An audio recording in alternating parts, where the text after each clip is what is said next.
नमस्ते साथियों, मेरा नाम संदीप है, मैं हरियाणा से हूँ। और आज एक सवाल ऐसा है जो तकरीबन सारे ही लोग इसको जानने की कोशिश करते हैं, हमारे जीवन का मूल उद्देश्य क्या है। और इसको बहुत से ऐसे दार्शनिक हैं जिनसे बात होती है। कोई बोलता है मैं परीक्षा लेना है, कोई बोलता है मोक्ष पाना है, कोई बोलता है निर्वाण में जाना है।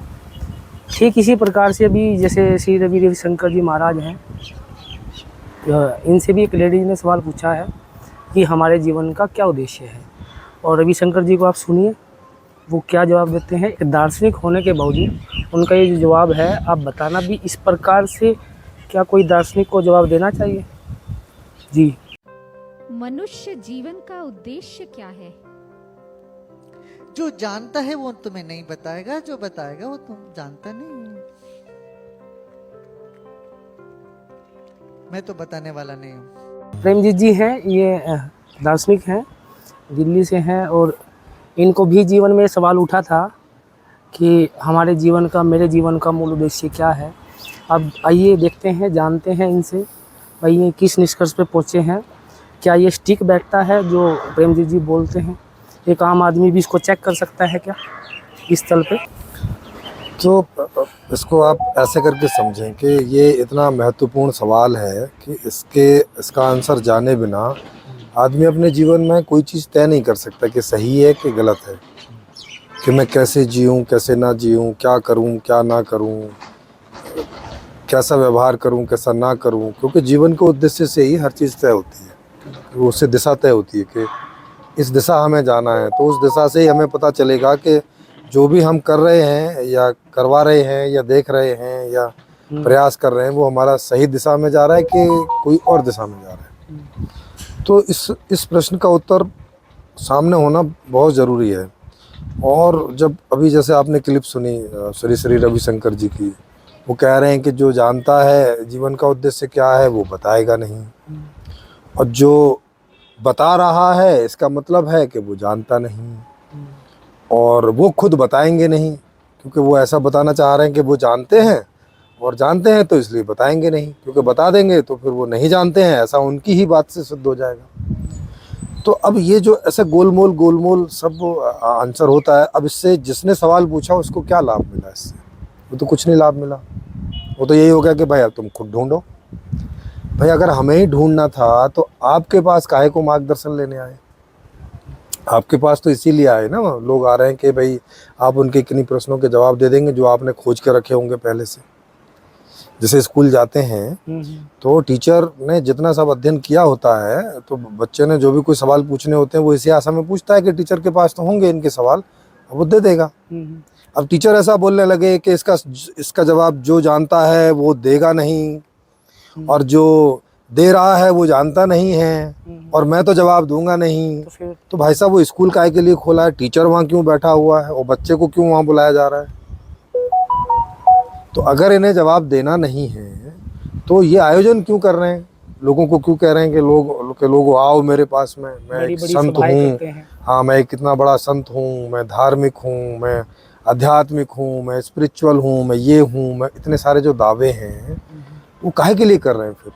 और जब लोग जाके वहाँ सवाल पूछ रहे हैं, और वो भी मुख्य सवाल, मेन सवाल जो उनका है, माने सीधे सीधे बता देते कि अगर उनको नहीं पता है, नहीं खोजा उन्होंने इसको, तो बता देते नहीं पता है।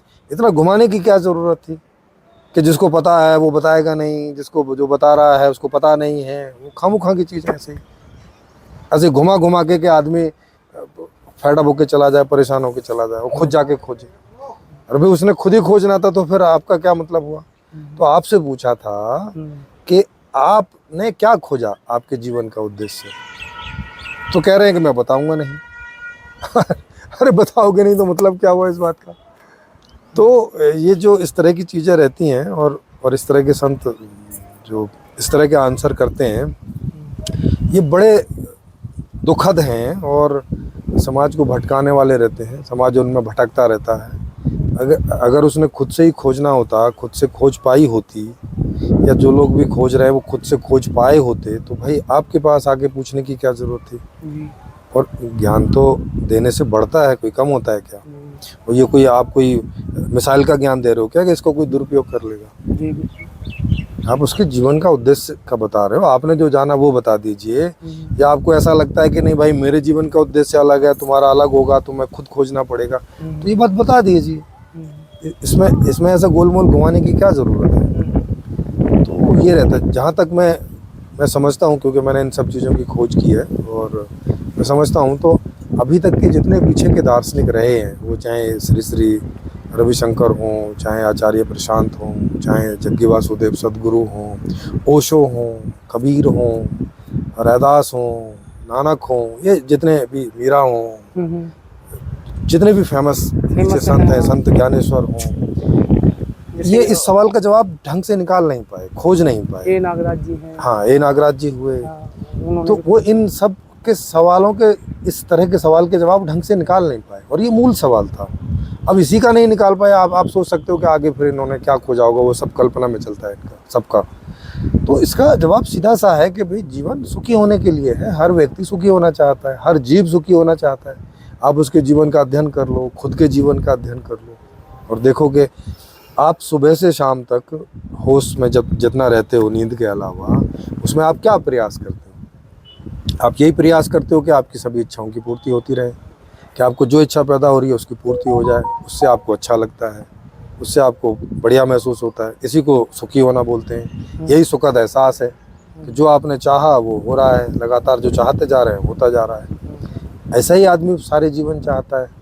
अब वो ज्ञान की चाहत हो सकती है, कोई कार्य करने की चाहत हो सकती है, कुछ भोगने की चाहत हो सकती है, थक गए तो आराम की चाहत होती है, एक बढ़िया से एनवायरनमेंट में, बढ़िया से एक माहौल में। तो इस तरह की चाहतें होती हैं, और ये पूरी होती रहती तो अच्छा लगता है, मज़ा आता है, ऐसा लगता है कि जीवन वास्तव में सफल हो रहा है, सफलता चल रही है, कोई समस्या नहीं है जीवन में, कोई दुख नहीं है। तो ये जीवन का उद्देश्य है कि सदा सर्वदा सुखी रहना।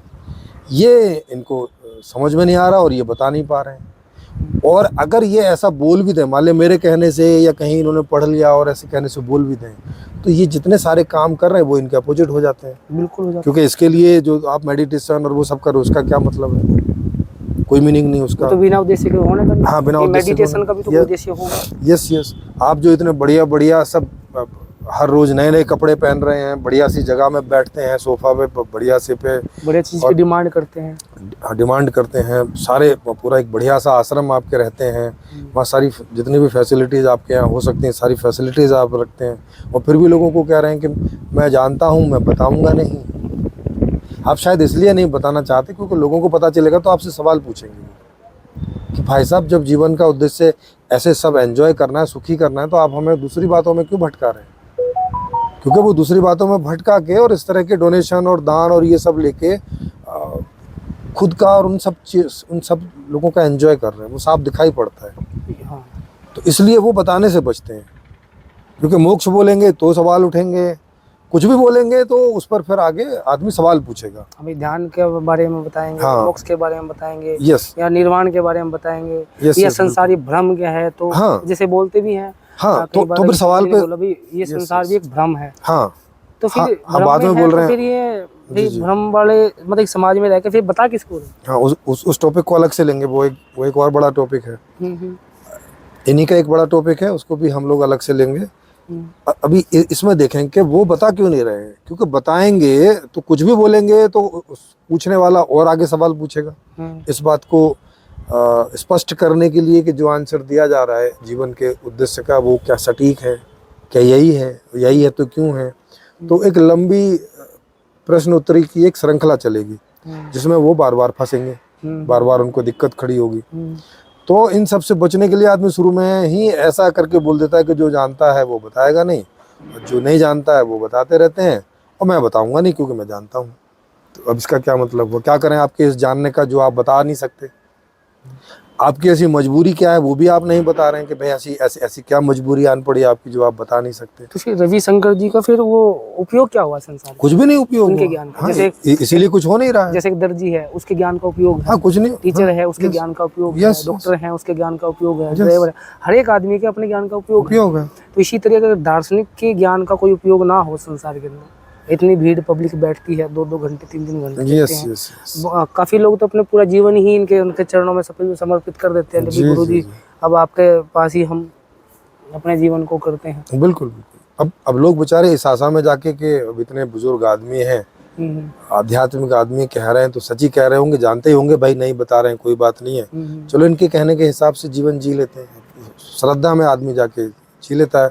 अब उसकी जैसे उम्र होती जाती है वैसे फेडअप होता जाता है, क्योंकि कुछ जानने को मिल नहीं रहा है। न पहले दिन जानने को मिल रहा था और वहाँ 10 साल रह जाए 20 साल रह जाए वो वहीं रहता है, उसे इस सवाल का जवाब कभी नहीं मिलता, ना अपने से मिलता ना इनसे मिलता, और बस ऐसे ही चलता जाता है जैसे जैसे वहाँ चल रहा है। इसीलिए इन लोगों का कोई फ़ायदा हो नहीं रहा समाज को। और दूसरा ये है कि ज्ञान हो तब तो फ़ायदा हो, इनके पास ज्ञान है नहीं है।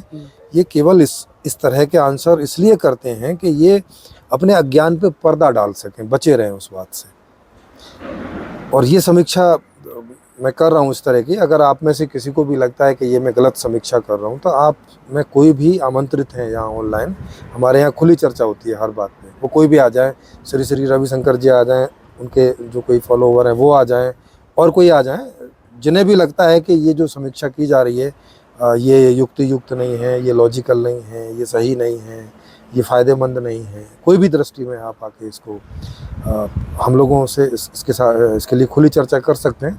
आपकी बात सही निकलेगी तो हम लोग क्षमा मांगते हुए और आपकी बात को मानेंगे, और उस वीडियो को भी ऐसे ही जारी करेंगे जैसे इसको कर रहे हैं। और लाइव चर्चा भी हमारे यहाँ होती है, आप लाइव चर्चा में भी आ सकते हैं, जिसमें कि सीधा वो यूट्यूब पर जाता ही है। तो ये इस तरह की बात है।